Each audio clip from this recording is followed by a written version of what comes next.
Les ventes aux entreprises face à un marché du véhicule neuf très dynamique, comment se comporte le marché de l'occasion ? On a la réponse sur le mois de mai, plus 17,1% d'immatriculation, c'est le global du marché, mais le marché des ventes aux entreprises suit cette tendance.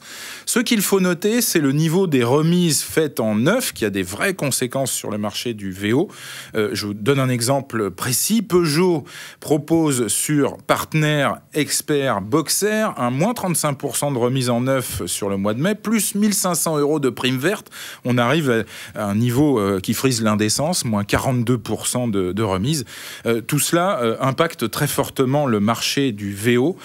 Commentaire du professionnel, Philippe Perrard, vous êtes responsable des ventes aux professionnels chez Opel.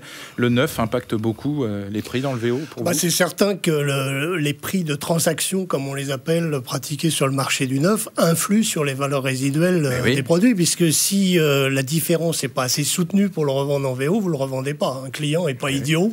S'il peut avoir un certain niveau de remise sur des VN, il faudra qu'il ait plus sur des VO et en conséquence, le prix des VO baisse. Sachant qu'aujourd'hui, on a presque des remises supérieures vers le particulier que vers le professionnel. Oui, c'est une caractéristique du marché français, c'est que si vous prenez sur les 5 dernières années, la dégradation des prix de vente aux clients particuliers est devenue très forte. Oui. Dégradation, parce que le marché l'exigeait certainement, mais je veux dire, aujourd'hui, l'écart qui a encore quelques années entre les ventes à société, les ventes à loueurs, où on disait on gagne moins d'argent, et les ventes à particuliers, c'est un peu resserré, je dirais, pour les constructeurs, d'où l'intérêt d'être présent sur tous les marchés, notamment aux entreprises. Comment jugez-vous le marché VO, qui a l'air excellent si on regarde les chiffres globaux ? On va prendre le côté remarketing avec vous, Yves Cadio. Oui. Que constatez-vous ? Je pense comme vous, j'étais assez surpris de voir c'est plus 17% sur le mois de mai, puisque en discutant un petit peu avec nos collègues et confrères, on a plutôt un sentiment d'un marché difficile, avec une vraie problématique de sourcing et la difficulté de pouvoir traduire le coût, puisque évidemment peu de voitures amènent à ce que les véhicules soient très chers à l'acquisition dans le sourcing, et la difficulté donc pour les professionnels de traduire ce prix, ce complément dans le prix de vente à particulier. Tout à fait. Il y a quand même un paradoxe parce que on achète les véhicules chers aujourd'hui, ça tout le monde le dit effectivement, mais quand on regarde l'évolution des prix de remarketing issus des loueurs longue durée par exemple, on s'aperçoit qu'ils ne sont pas aussi chers qu'en 2007-2008 finalement.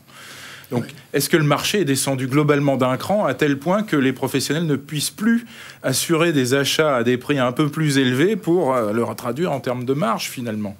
D'après ce que on a pu voir un peu, les véhicules avaient perdu environ 1 millier d'euros à la revente. On aurait gagné plutôt 1 500 €. Oui, jusqu'à 1 500 € certains. On aurait gagné 800, c'est ça ? Voilà, c'est ça, c'est ce qu'on dit, entre 700 et 800. Ouais. Mais je vous dis donc encore... Finalement, c'est pas si terrible que ça, et on a l'impression que c'est insupportable. La problématique, en fait, c'est si on arrive à revendre le véhicule aux particuliers à un niveau plus élevé, à retrouver ces 700 ou 800 €, ça ne pose pas de problème. Il y a une pression sur les prix de vente, exactement, puisqu'on a des offres VN qui sont très importantes en face. Donc le particulier va se poser la question, est-ce que je vais vers un VO ou est-ce que je vais vers un VN ?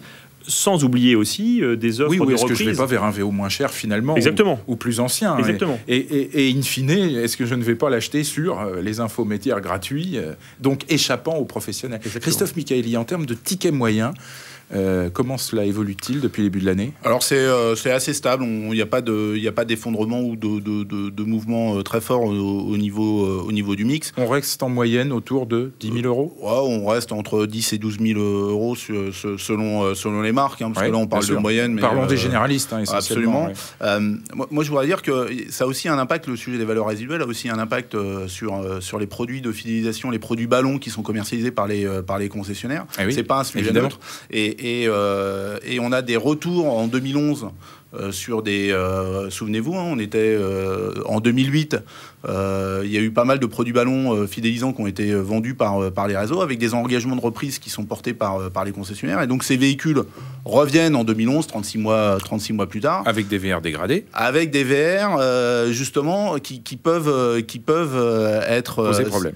qui peuvent poser problème. Et elles étaient surévaluées avant la crise. Avant la crise.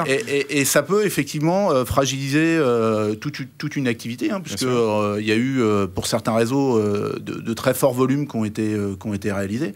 Et il faut, comme vous le disiez tout à l'heure, que le prix du marché corresponde à ces valeurs, à ces valeurs résiduelles.